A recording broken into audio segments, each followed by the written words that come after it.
Last class के अंदर बच्चे हमने देखा था कि केमिकल प्रॉपर्टीज ऑफ ईथर्स की बात कर रहे थे हम। केमिकल प्रॉपर्टीज ऑफ ईथर, जिनके अंदर हमने ये बताया कि ये क्वाइट स्टेबल हैं, कंपाउंड्स होते हैं, ईथर जो होते हैं वो स्टेबल होते हैं और ये लीस्ट रिएक्टिव होते हैं। कि फंक्शनल ग्रुप्स के अंदर अगर देखें दूसरे फंक्शनल ग्रुप्स के साथ कंपेयर करके, तो इनके अंदर हमें जो लीस्ट रिएक्टिविटी देखने को मिलती है। तो हमने यहाँ पे ये भी लिखा था कि अंडर ऑर्डिनरी कंडीशंस, यहाँ पे ये ऑर्डिनरी कंडीशंस के अंदर ये रिएक्शन नहीं देंगे। ठीक है, किन के साथ नहीं देंगे? एक तो एल्कलीज के साथ नहीं देंगे, डाइल्यूट मिनरल एसिड्स के साथ नहीं देंगे, एक्टिव मेटल्स के साथ नहीं देंगे, रिड्यूसिंग एजेंट हो या ऑक्सीडाइजिंग एजेंट हो तो इनके साथ रिएक्शन नहीं देंगे। तो हमारे पास पहले टाइप के जो रिएक्शंस आते हैं वो होते हैं रिएक्शन ऑफ इथीरियल ऑक्सीजन। तो इथीरियल ऑक्सीजन क्या करती है बच्चे?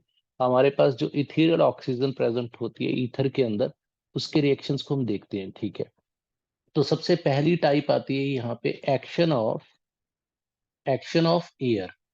तो एयर का एक्शन किस तरीके से होता है? तो एक्शन ऑफ एयर के अंदर हमें देखने को मिलता है यहाँ पे फॉर्मेशन ऑफ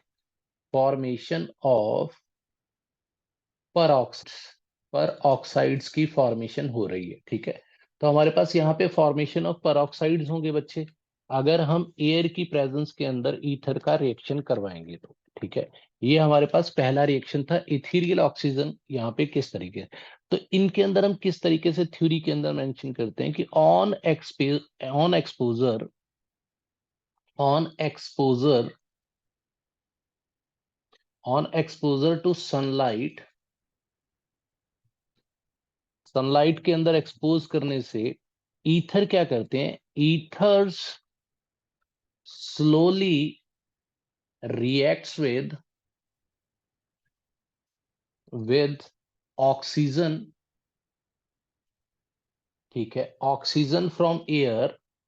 मैं यहाँ पे O2 लिख देता हूँ ताकि आपको पता चल जाए कि हम ऑक्सीजन फ्रॉम एयर की बात कर रहे हैं। मैं यहाँ लिख भी देता हूँ कि फ्रॉम एयर टू फॉर्म यहाँ पे क्या होता है? हाइड्रो पर ऑक्साइड्स। तो हमने पहले ही बताया बच्चे कि यहाँ पे पर ऑक्साइड्स की फॉर्मेशन होगी और लिख सकते हैं हम यहाँ पे पर ऑक्साइड्स। तो पर ऑक्साइड्स क्या होते हैं बच्चे? जिनके अंदर हमारे पास ऑक्सीजन के ऊपर जो चार्ज होता है, जो उसकी ऑक्सीडेशन स्टेट होती है वो -1 होती है, तो उसको हम पर ऑक्साइड कहते हैं। सुपर ऑक्साइड के अंदर -1/2 होती है ऑक्सीजन के ऊपर जो ऑक्सीडेशन स्टेट होती है, ऑक्साइड के अंदर -2 होती है। तो अब देखेंगे कि ये जो परऑक्साइड्स होते हैं इनके ऊपर हम फर्दर लिख सकते हैं कि दीज परऑक्साइड्स आर एक्सप्लोजिव। ये जो परऑक्साइड या हाइड्रो परऑक्साइड्स बनते हैं, दीज आर एक्सप्लोजिव। तो इनका नेचर क्या होता है? एक्सप्लोजिव होते हैं। ठीक है, ये काफी थर्मिक रिएक्शंस होंगे। ठीक है, तो यहाँ पे रिएक्शंस किस तरीके से होते हैं? फॉर एग्जांपल मैंने यहाँ पे कोई ईथर ले ली। अभी हम सिमेट्रिकल ईथर की बात कर रहे हैं, तो मैं यहाँ पे मेंशन भी कर देता हूँ कि हम सिमेट्रिकल ईथर की बात कर रहे हैं। तो मैं यहाँ पे सिमेट्रिकल, क्योंकि हमने इसके नोमेनक्लेचर के ऊपर पहले बात कर रखी है बच्चे। ठीक है, सिमेट्रिकल ईथर की बात की, तो इसका जैसे ही आप ऑक्सीजन के साथ रिएक्शन कराओगे और लाइट की प्रेजेंस के अंदर ये क्या करेंगे? लाइट की प्रेजेंस के अंदर ये हमारे पास हाइड्रो परऑक्साइड्स की फॉर्मेशन करेंगे। हाइड्रो परऑक्साइड्स क्या होते हैं बच्चे? यहाँ पे CH3CHO, बाकी सब तो यही रहेगा। एक तरफ हमारे पास इथाइल ग्रुप लगा रहेगा, दूसरी तरफ जहां पे हमारे पास CH2 था, जो अल्फा कार्बन एटम, आप कह सकते हो कि अल्फा कार्बन एटम कोई भी, क्योंकि सिमेट्रिकल ईथर है तो बच्चे तरफ एक ही तरीके के हमारे पास एल्काइल ग्रुप्स लगे हुए हैं। तो इसके साथ क्या होता है कि ऑक्सीजन कुछ इस तरीके से जुड़ता है और यहाँ पे OH जुड़ जाता है। तो इसी को हम क्या कहते हैं? One ethoxy ethyl ethyl hydro पर ऑक्साइड, हाइड्रो पर ऑक्साइड। तो ये फॉर्मेशन होती है हमारे पास। ठीक है, तो ये हमारे पास कोई लिमिटेड सी है इथेरियल ऑक्सीजन के साथ जो कार्बन एटम लगा हुआ है, उसके साथ हमारे पास क्या है कि परऑक्साइड कंबाइन कर जाता है। ठीक है, तो इसके बाद बच्चे क्या होता है हमारे पास? इसके बाद हम जो रिएक्शंस करते हैं सेकंड टाइप के रिएक्शंस, तो इनको हम क्या कहेंगे? बी टाइप के रिएक्शंस कह देंगे। तो इसके अंदर एक्शन विद कंसंट्रेटेड एसिड्स। ठीक है, action with concentrated acids, concentrated acids। तो कंसंट्रेटेड एसिड्स के अंदर बच्चे हम मोस्टली यूज क्या करेंगे कि कंसंट्रेटेड एसिड के अंदर हम यहाँ पे H2SO4 को यूज करेंगे, HCl को यूज करेंगे, इनके रिएक्शंस करके देखेंगे हम, ठीक है। यहाँ पे हम इनके रिएक्शंस करके देखेंगे। तो यहाँ पे होगा क्या बच्चे, यहाँ पे होगा क्या हमारे पास कि अगर हम कंसंट्रेटेड एसिड्स के साथ रिएक्शन करेंगे तो हमारे पास यहाँ पे formation of formation of oxo anions होगा, फॉर्मेशन ऑफ ऑक्सो। तो अगर हम एक्शन ऑफ कंसंट्रेटेड एसिड्स के अंदर क्या होगा कि हम H2SO4 का यूज करेंगे और HCl का यूज करेंगे, तो यहाँ पे हमारे पास एक तरीके का सॉल्ट की फॉर्मेशन होगी। यहाँ मैं लिख देता हूं फॉर्मेशन ऑफ ऑक्सो, यहाँ पे ऑक्सोनियम नियम सॉल्ट्स। तो ऑक्सोनियम सॉल्ट्स क्या होंगे कि जहां पे ऑक्सीजन के ऊपर हमारे पास आईयूएम किसके लिए लगाते हैं बच्चे, हम आईयूएम लगाते हैं पॉजिटिव चार्ज के लिए। यहाँ पे मैं मेंशन कर दे कि हम आईयूएम जो यूज कर रहे हैं that is for positive charge. तो यहाँ पे पॉजिटिव चार्ज के लिए आईयूएम लगाते हैं। तो अगर ऑक्सीजन के ऊपर पॉजिटिव चार्ज होगा तो डेफिनेटली वो सॉल्ट जो होगा उसको हम ऑक्सोनियम कहेंगे, ठीक है। ऑक्सोनियम सॉल्ट्स की किस तरीके से फॉर्मेशन होती है, ठीक है। तो इसके अंदर क्या होता है, ऑक्सीजन जो होती है, oxygen has two lone pairs. तो हमें पता है बच्चे कि हमारे पास ईथर जो होती है, जहां भी ऑक्सीजन अगर न्यूट्रली कंबाइंड है तो उसके पास दो लोन पेयर्स तो होंगे, ठीक है। Oxygen has two lone pairs, तो उसके पास दो लोन पेयर्स प्रेजेंट है, ठीक है। लोन पेयर्स ऑफ इलेक्ट्रॉन्स में यहाँ पे लिख देता हूं, इलेक्ट्रॉन्स, ठीक है। सो ईथर जो होती है, ether act as acts as Lewis base. तो हमने लुइस एसिड और बेस कॉन्सेप्ट के अंदर क्या स्टडी किया होता है कि लुइस बेस कौन से होते हैं जो लोन पेयर को डोनेट करते हैं, डोनेट करते हैं। तो अगर कोई लोन पेयर को डोनेट कर रहा है तो यहाँ पे हमारे पास ईथर के अंदर जो ऑक्सीजन है बच्चे, वो क्या करेगी कि लोन पेयर को डोनेट करेगी। तो इसीलिए बच्चे देखो, जरूरत से ज्यादा इलेक्ट्रॉन दे देंगे तो उसके ऊपर पॉजिटिव चार्ज आ जाएगा, क्योंकि ऑक्सीजन ने यहाँ पे क्या किया, कोऑर्डिनेट बॉन्ड फॉर्म करने की कोशिश की है। अगर वो कोऑर्डिनेट बॉन्ड फॉर्म कर रही है तो इसका मतलब दोनों इलेक्ट्रॉन्स जो बॉन्ड के अंदर कंट्रीब्यूटेड है वो किसने दिए हैं, वो ऑक्सीजन ने दिए हैं। तो एक रिएक्शन करके देखते हैं, फिर हमें इसका एक्सप्लेनेशन समझ आ जाएगा, ठीक है। तो यहाँ पे हम देखते हैं कि किस तरीके से होता है हमारे पास रिएक्शन। तो अगर आप देखो कि हमारे पास जनरल रिएक्शन के अंदर हम इस तरीके से लिख लेते हैं ROR। वैसे तो इसके दोनों लोन पेयर्स जो होते हैं एक ही साइड पे होते हैं, लेकिन हम क्या करते हैं कि कन्वीनियंस के लिए हम दोनों को अलग अलग बना लेते हैं, ठीक है। हमारे लिए वैसे तो दोनों लोन पेयर्स एक तरफ होते हैं, तभी तो इसका बैंड स्ट्रक्चर बनेगा। ये हमने फिजिकल प्रॉपर्टीज के अंदर देखा था, पहले प्रॉपर्टीज के अंदर भी देखा था। तो यहाँ पे अगर आप H2SO4 के साथ इसका और ये कंसंट्रेटेड फॉर्म के अंदर अगर रिएक्शन करवा रहे हो तो हमारे पास क्या बनेगा, यहाँ पे एक तरीके का कॉम्प्लेक्स तैयार हो जाएगा बच्चे। कॉम्प्लेक्स कैसा बन जाएगा, यहाँ पे R होगा, ऑक्सीजन होगी, R होगा, और इसके साथ हाइड्रोजन जुड़ जाएगा। और ये कौन सा हाइड्रोजन है जिसके साथ इसने कोऑर्डिनेट बॉन्ड की फॉर्मेशन की है, यहाँ पे लोन पेयर होगा। तो आप इसको क्या कह सकते हो बच्चे, यहाँ पे आपने प्रोटोनेशन कर दी है, प्रोटोनेशन कर दी है। एक्चुअली क्या हुआ कि मैं अभी आपको मैकेनिज्म भी एक्सप्लेन कर देता हूं। तो ये अब क्या होगा कि जिसने अपना लोन पेयर दे दिया बच्चे, जैसे ही वो लोन पेयर देंगे तो उसके ऊपर क्या आ जाएगा, पॉजिटिव चार्ज आ जाएगा। तो अब ऑक्सीजन के ऊपर यहाँ पे पॉजिटिव चार्ज प्रेजेंट होगा।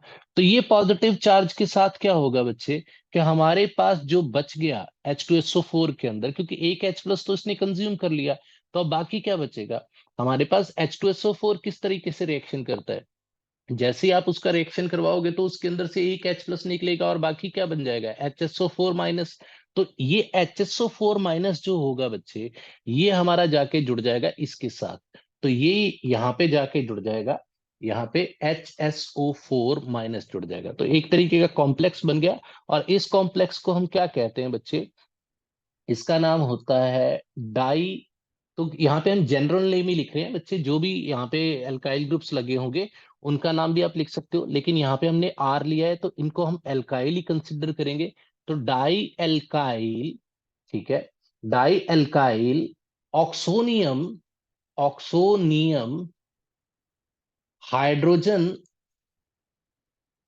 हाइड्रोजन, यहाँ पे हाइड्रोजन सल्फेट था तो यहाँ पे हम सल्फेट लिख देंगे।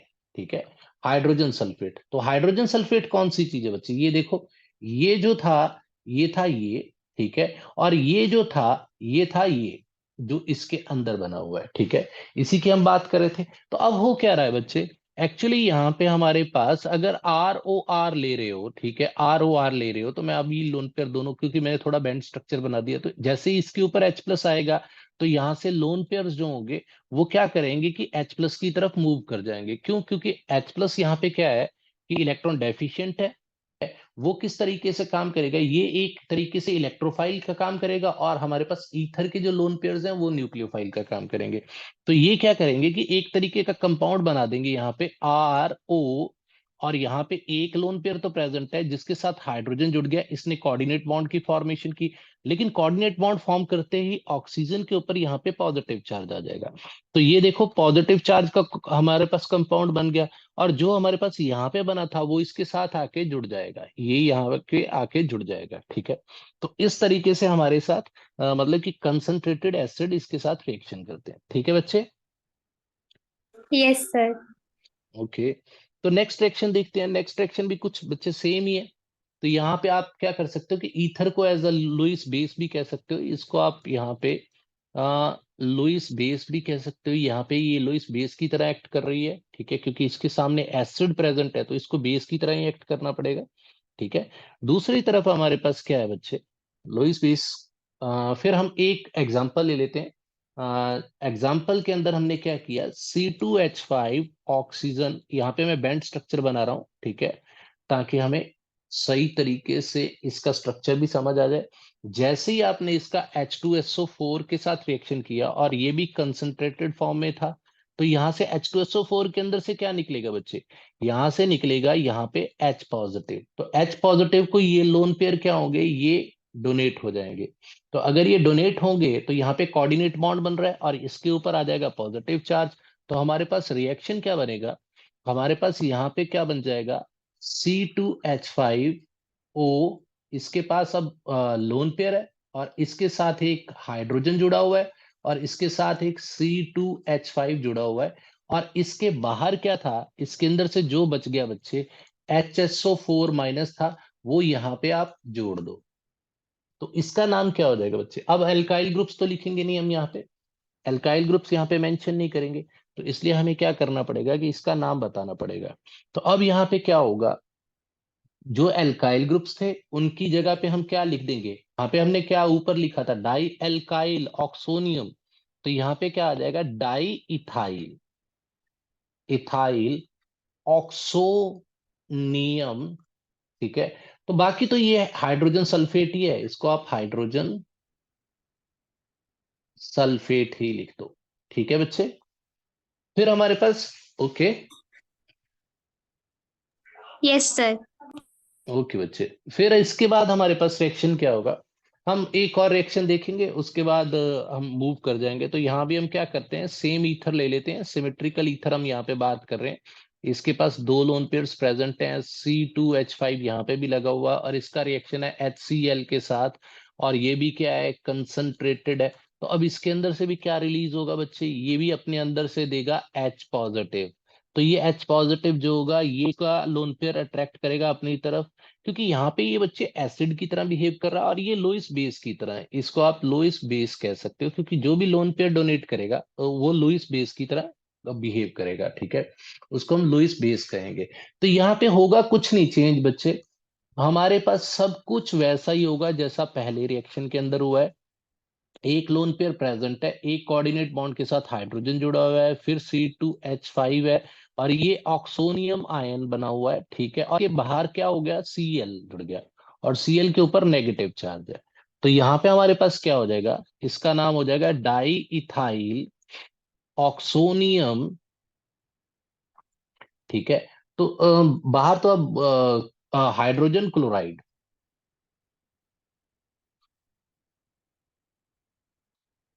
ठीक है, हाइड्रोजन क्लोराइड। तो ये था हमारे पास बच्चे, देखो यहाँ पे मैं आपको बता दूं कि ये हमारे पास आया डाई ऑक्सोनियम, और मैंने यहाँ पे एक पॉजिटिव चार्ज नहीं मेंशन किया, यहाँ पे पॉजिटिव चार्ज होगा, उसको मेंशन करना जरूरी है। तो ये हमारे पास हो गया डाई ऑक्सोनियम आयन ये रहा, ठीक है, हाइड्रोजन जुड़ा हुआ है, ठीक है, और क्लोराइड बाहर है, ठीक है। समझ में आ रहा है बच्चे यहाँ तक? Yes sir. ओके। यस। फिर हमारे पास आता है बच्चे फॉर्मेशन ऑफ कोऑर्डिनेशन कॉम्प्लेक्स। तो कोऑर्डिनेशन कॉम्प्लेक्स की फॉर्मेशन भी करते हैं ये, ठीक है। कुछ क्योंकि ये भी कोऑर्डिनेशन कॉम्प्लेक्स के अंदर ही आप लिख सकते हो, क्योंकि यहाँ भी कोऑर्डिनेट बॉन्ड बन रहा है बच्चे। कोऑर्डिनेट बॉन्ड जहां भी बनेगा वहां भी आप इसको, मैं ये इसको भी कोऑर्डिनेशन कॉम्प्लेक्स के अंदर, लेकिन ये रिएक्शन विद हमने कंसंट्रेटेड एसिड्स किया है, तो इसके अंदर भी हम कोऑर्डिनेशन कॉम्प्लेक्सेस की बात कर सकते हैं। क्यों? क्योंकि यहाँ भी कोऑर्डिनेट बॉन्ड की फॉर्मेशन हो रही है, ठीक है। तो मैं यहाँ पे मेंशन कर ही देता हूँ, the above reactions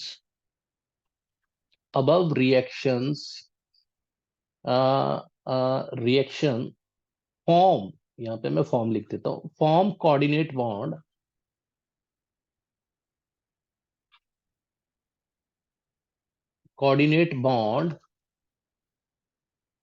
so they can be considered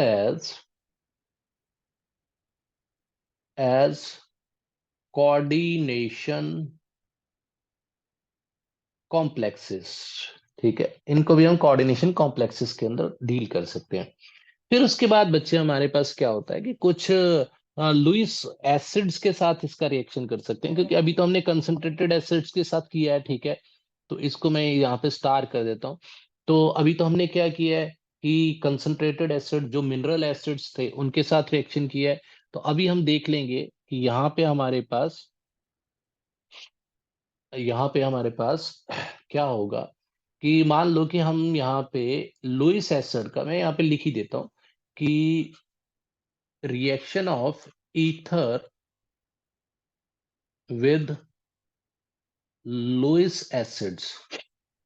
तो लुईस एसिड्स कौन से होते हैं बच्चे? लुईस एसिड्स कौन से होते हैं?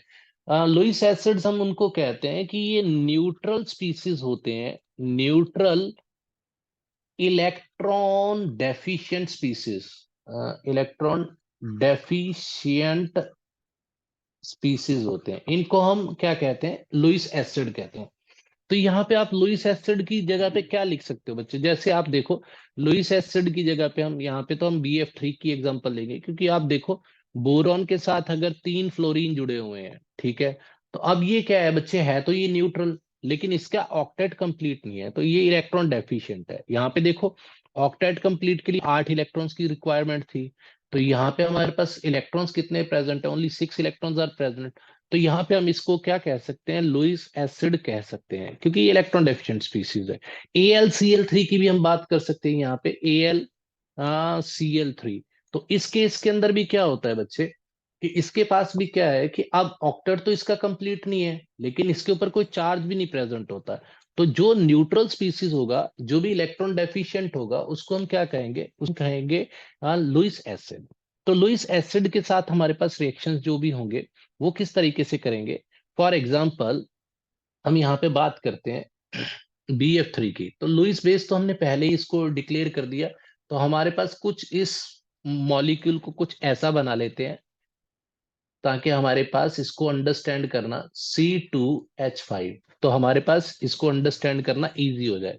तो यहाँ भी आप इसको बच्चे कार्बन को ही अंदर की तरफ लगाओ, ताकि आपको सही तरीके से समझ लग जाए कि कार्बन के साथ बॉन्डेड है, ठीक है। C2H5 है, 2 इथाइल ग्रुप लगे हुए हैं, डाई इथाइल ईथर है। तो ईथर यहाँ पे क्या कर रही है बच्चे? लुईस बेस है यहाँ पे, क्योंकि ये लोन पेयर डोनेट करेगी। दूसरी तरफ हमारे पास क्या होता है कि BF3 होती है। तो BF3 क्या करेगी बच्चे? अब यहाँ पे देखो, ये BF3 एक इलेक्ट्रॉन डेफिशिएंट स्पीसीज है, लेकिन न्यूट्रल है, तो इसलिए ये क्या करेगी कि ये लोन पेयर को अपनी तरफ अट्रैक्ट कर लेगी। तो ये क्या करेगी? रिएक्शन करेगी, रिएक्शन करके यहाँ पे हमारे पास क्या बन जाएगा? C2H5। मैं इसी तरीके से लिख देता हूँ, चलो यहाँ भी C2H5 भी लिख देता हूँ। और यहाँ पे एक लोन पेयर तो प्रेजेंट है, लेकिन ये क्या करेगी? BF3 के साथ भी कंबाइन हो जाएगी, ठीक है। तो यहाँ पे हमारे पास क्या हो रहा है? यहाँ भी पॉजिटिव चार्ज डेफिनेटली आएगा ही आएगा, ठीक है। तो यहाँ पे हमारे पास बोरो ट्राई फ्लोराइड इथरेट, इथरेट हो जाएगा, ठीक है, इथरेट। समझ में आ रहा है बच्चे? Yes sir. ये कुछ 3-4 रिएक्शंस थे बच्चे, इनको थोड़ा सा ज्यादा फोकस कर लेना, ठीक है। वैसे तो सिलेबस पॉइंट ऑफ व्यू से तो हमारे पास यही है कि लुईस एसिड लुईस बेस की तरह से पूछे जाएंगे क्वेश्चंस, ठीक है। तो मैं लास्ट ईयर के पेपर भी आपको सॉल्व जो है वो आपको सेंड करने की कोशिश करूंगा, ठीक है। आज ही सेंड कर दूंगा, ओके जो सर। जो आपको, हाँ, जो जो आपको उसके अंदर से अभी तक आपका सिलेबस हुआ है, कवर हुआ है, उसको कवर करने की कोशिश करना आप, ठीक है, उसके अंदर। तो यहाँ पे ओके हमारे सर। पास दूसरा रिएक्शन आ जाते हैं, मतलब दूसरे टाइप के रिएक्शंस आ जाते हैं, क्योंकि यहाँ पे तो अभी क्लीवेज हो ही नहीं रही थी, कोई क्लीवेज नहीं हो रही थी, कोई बॉन्ड ब्रेक नहीं हो रहा था ईथर्स के अंदर, ठीक है। ईथर्स के अंदर there was no breakage of bond. तो अब हम क्या करेंगे कि रिएक्शन, ये इंपॉर्टेंट है, ये बहुत इंपॉर्टेंट है, ठीक है, ये बहुत important reaction, reaction involving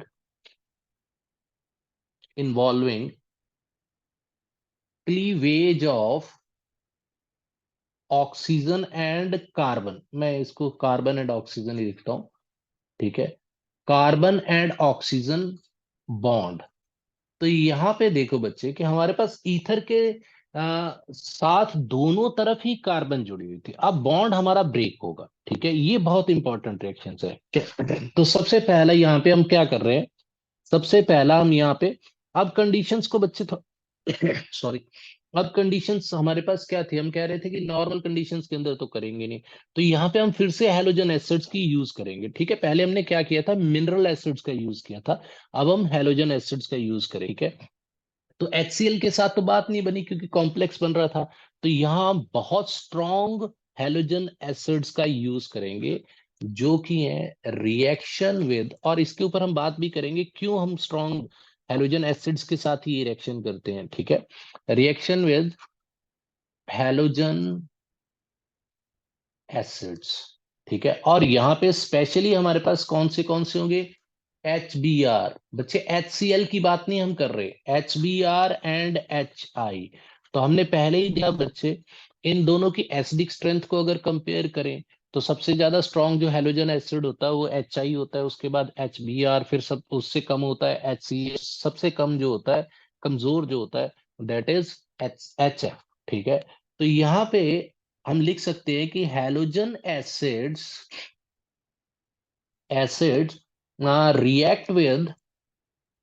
react with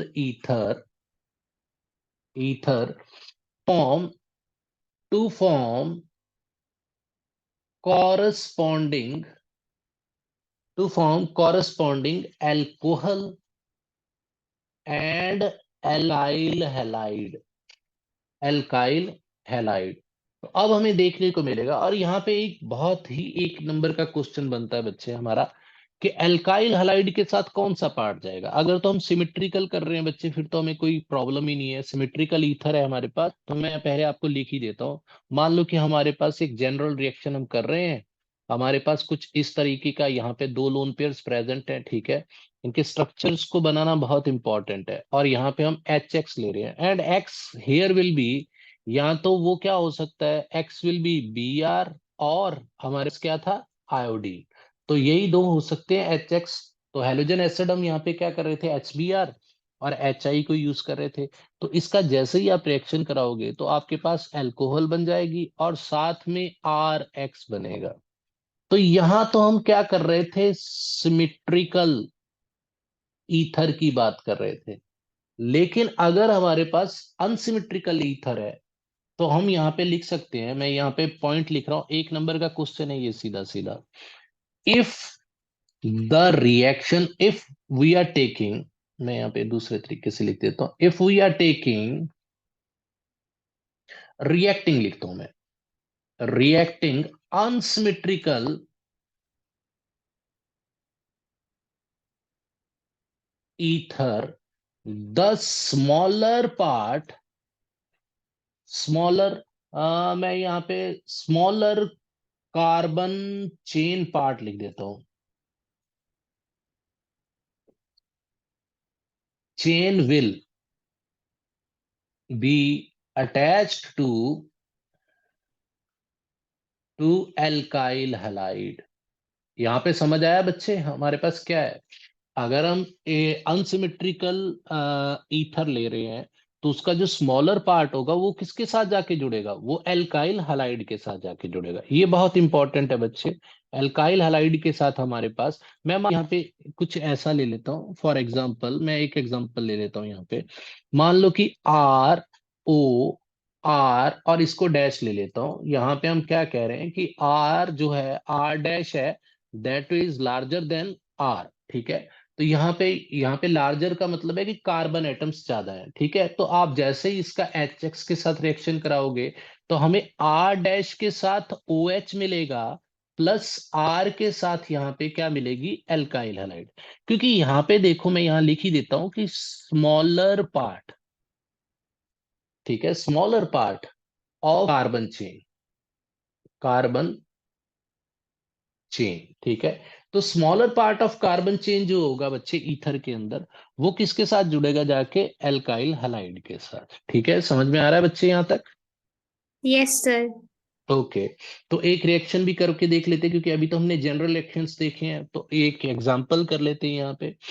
तो एग्जांपल के अंदर क्या हो रहा है बच्चे, CH3 CH2O CH2 CH3, तो ये हम क्या ले रहे हैं, सिमिट्रिकल। पहले हम सिमिट्रिकल करेंगे। तो इसके पास दो लोन पेयर्स प्रेजेंट है, ये तो हमें पता ही है। जैसे ही आप इसका HI के साथ रिएक्शन करोगे तो हमारे पास क्या होगा, हमारे पास इथेनॉल बन जाएगी OH। और दूसरी तरफ बच्चे, अब दोनों तरफ तो हमारे पास कार्बन एटम सेम थे। यहाँ देखो, यहाँ भी दो कार्बन एटम्स हैं और यहाँ भी दो कार्बन एटम्स हैं।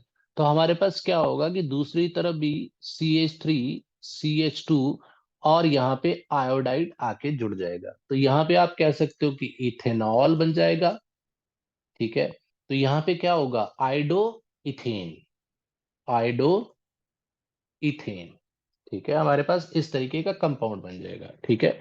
तो ये यस हमारे पास था सर। बच्चे। तो अगर इसके मैकेनिज्म को फॉलो करें बच्चे, अगर इसके मैकेनिज्म को फॉलो करें तो हमारे पास क्या होगा कि इसके मैकेनिज्म के अंदर हमें देखने को मिलेगा। मैं एक एग्जांपल और दे देता हूँ बच्चे यहाँ पे, अनसिमेट्रिकल की भी दे देता हूँ, क्योंकि अभी क्लास खत्म हो जाएगी, ठीक है। तो मैं यहाँ पे अनसिमेट्रिकल की भी दे देता हूँ। तो अगर हमारे पास यहाँ पे मान लो कि CH3 ऑक्सीजन और मैं यहाँ पे CH3 लिखता हूँ यहाँ पे,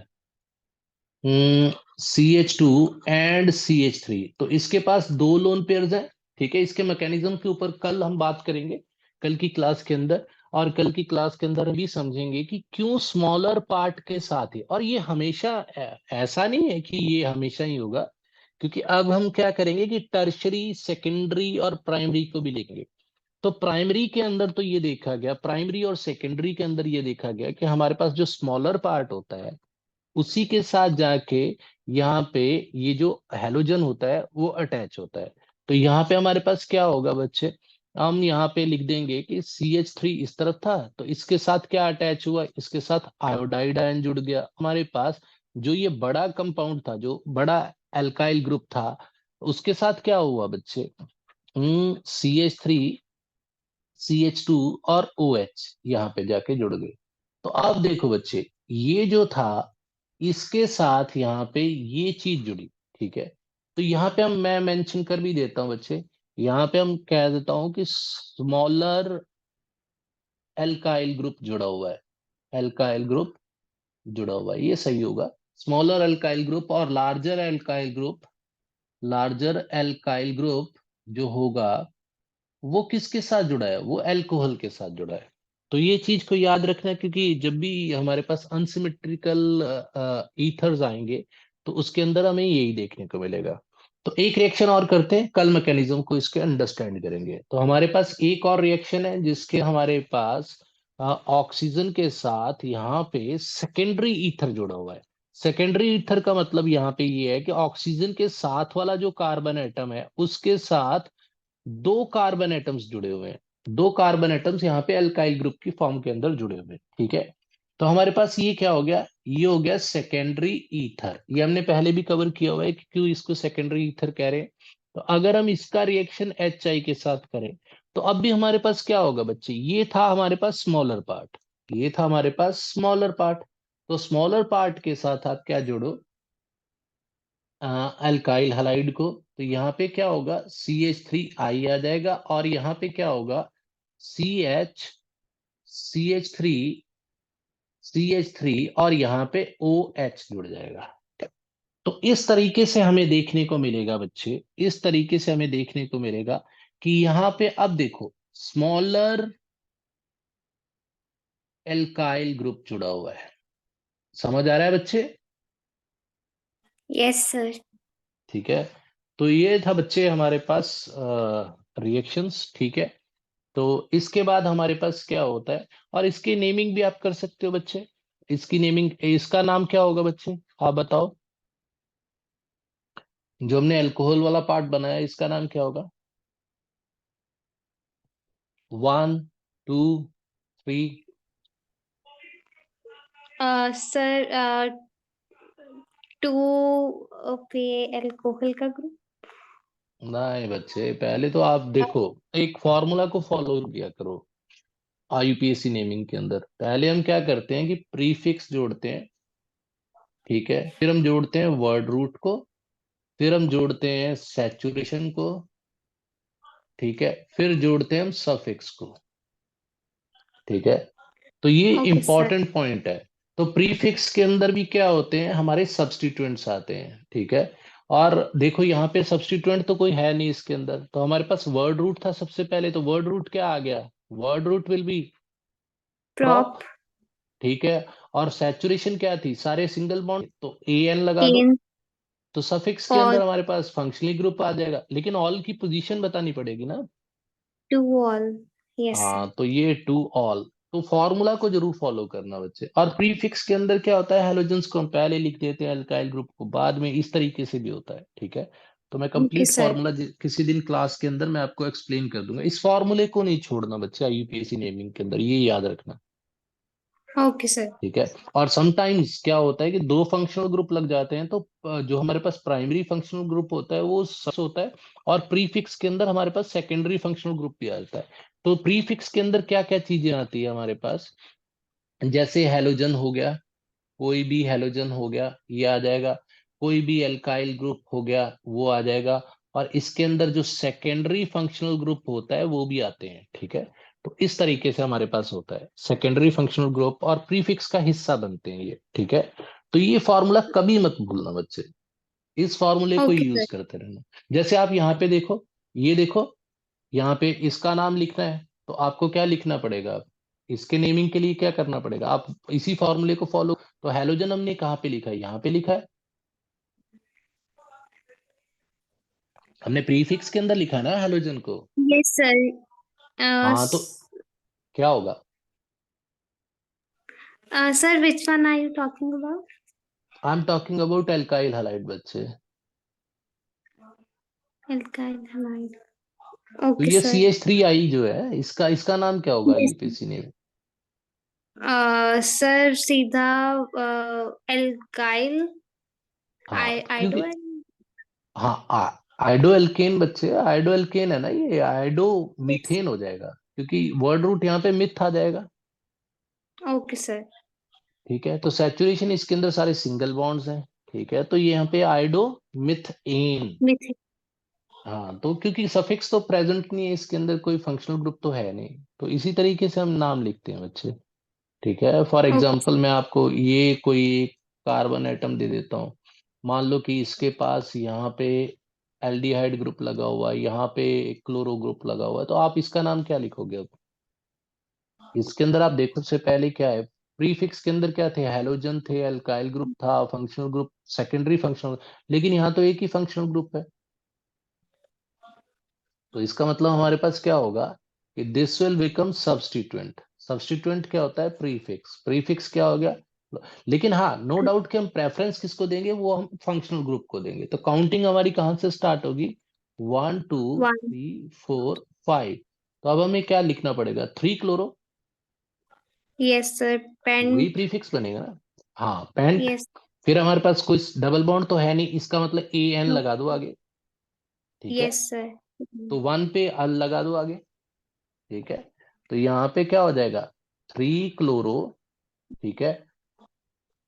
पेंट AN, एन ठीक है, एन नहीं वन बच्चे, क्योंकि नेम एन खत्म नहीं हो रहा, AN बस, ठीक है। तो फिर आगे हमारे पास क्या था, 1L, तो आप पेंटेनल भी लिख सकते हो यहाँ पे, ठीक है। Okay sir. हाँ पेंटेनल भी लिख सकते हो, क्योंकि पेंटेनल मतलब ये जो होते हैं ना बच्चे, ऐसे फंक्शनल ग्रुप्स जिनके साथ अल्काइल ग्रुप होता है, उनको छोड़ के वो क्या करते हैं कि वो प्रेफर करते हैं पहली पोजीशन पे, जैसे कार्बोक्सिलिक एसिड है वो